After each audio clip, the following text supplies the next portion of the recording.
পাঁচ ওয়াক্ত নামাজ পড়বা, আল্লাহর ইবাদত করবা, নবীর তরিকের মতো চলবা।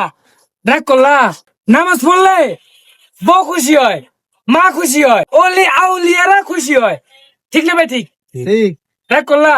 দিনের পথে চলবা, শয়তানের ওয়াসওয়াসা থেকে দূরে থাকবা, ভালো কিছু হইব। ঠিক না ভাই? ঠিক। রাগ করলা? এই যে ডেলি মানবিক কাজ করেন, মানুষ আপনারা গালি দেয়, কেউ আবার তালি দেয়। এই যে আমি যে কথাটা কইছি, রাগ করলা? আপনি 5 ওয়াক্ত নামাজ পড়েন, 10 জন আপনার ভালো কইব। রাস্তা দিয়ে একটা লোক হাঁটে যেতেছে, ওই লোকটা আপনার সালাম দিব। ঠিক না ভাই? ঠিক। রাগ করলা? সকালে ঘুম থেকে উঠেন, আলু মাংস সবকিছু আইনা রান্না বান্না কইরা নিজে খায় খাইটা সবাই খাওয়ান। ঠিক না ভাই? ঠিক। রাগ করলা?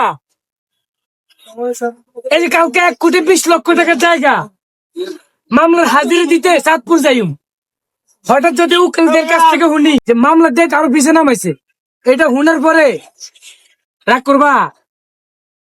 যদি উকিলদের কয় তোমার জায়গা তুমি পাইবা, তোমার কাগজপত্র তোমার ঠিক আছে, যদি বলে আরো দেরি হবে, রাগ করবা? এই যে আমি যে তোমার লগে কতগুলো কইতেছি, কারণ মধ্যে হাত দিয়ে বিরক্ত হইতেছো। রাগ করলা? রাগ করলা? এই যে দিন শেষে দোকানদারি করে রাতে যখন ঘরে যাও, বউ একটা জারি মারে, টিয়া কই? কথা ঠিক না ভাই? ঠিক। রাগ করলা? এই যে দিন শেষে রাতে বউয়ের কাছে ঘুমাইতে চাইলে বউ মারে গুতা। ঠিক না ভাই? ঠিক। ঠিক। রাগ করলা?